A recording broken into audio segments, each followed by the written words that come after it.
আজকে জাহাঙ্গীরনগর আমরা ব্লকেট করতেছি এবং আমরা ইন্টারনেটকে বলতে চাই, আমরা স্বরাষ্ট্র উপদেষ্টা জাহাঙ্গীরকে হুঁশিয়ারি দিয়ে বলতে চাই, আপনি অতি দ্রুত সারা বাংলাদেশে আমাদের নিরাপত্তার ব্যবস্থা করেন।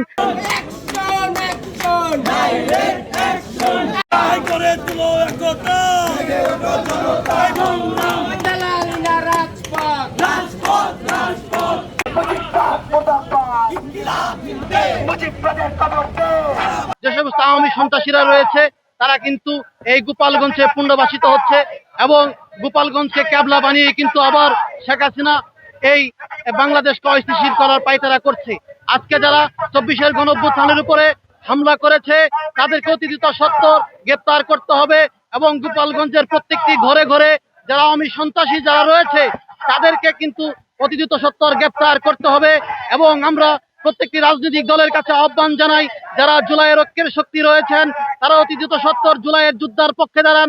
আজকে যদি আপনারা এই এনসিপি নেতাকর্মীদের পক্ষে না দাঁড়ান তাহলে বিএনপি জামাত হোক কিংবা অন্য কোনো দল হোক না কেন আপনাদের উপরে কিন্তু এরকম অতর্কিত হামলা চালাবে এবং আপনারা যে সুন্দর একটি আগামীর বাংলাদেশ বিনির্মাণের স্বপ্ন দেখেন সেই স্বপ্নকে নস্যাৎ করে দিবে এই আওয়ামী ফ্যাসিস্টের যেই বাহিনী রয়েছে।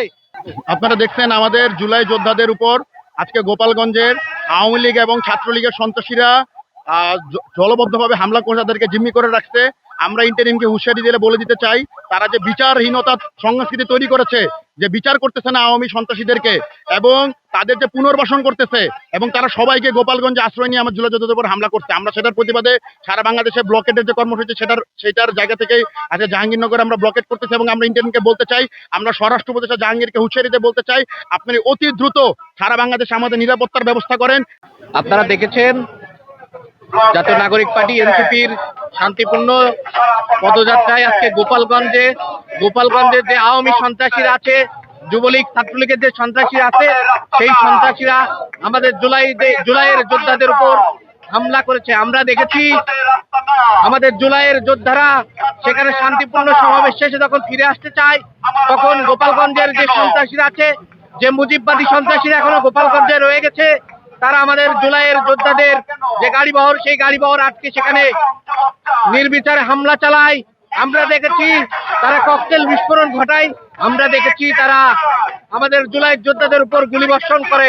আমরা ইন্টারিম সরকারকে হুঁশিয়ারি করে বলতে চাই, যে কোনো রাজনৈতিক দলের নিরাপত্তা নিশ্চিত করার এই ইন্টারিম সরকারের দায়িত্ব, সেই দায়িত্ব যদি আপনারা যথাযথভাবে পালন না করতে পারেন তাহলে আপনারা দায়িত্ব ছেড়ে দেন।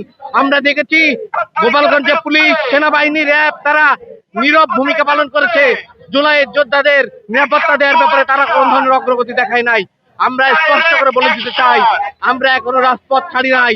বাংলাদেশের যেখানেই জুলাইয়ের যোদ্ধাদের উপর আঘাত আসবে আমরা সারা বাংলাদেশের ছাত্র জনতা আবারও রাজপথে নেমে সেটার প্রতিবাদ করব। তারই অংশ হিসেবে আজকে আমরা জাহাঙ্গীরনগর বিশ্ববিদ্যালয়ের শিক্ষার্থীরা ঢাকা আরিচা মহাসড়ক অবরোধ করেছি। আমরা যতক্ষণ না পর্যন্ত আমাদের জুলাইয়ের যোদ্ধাদের আমরা ওখান থেকে নিরাপদে মুক্ত না করতে পারবো ততক্ষণ পর্যন্ত আমাদের ব্লকের কর্মসূচি চলবে।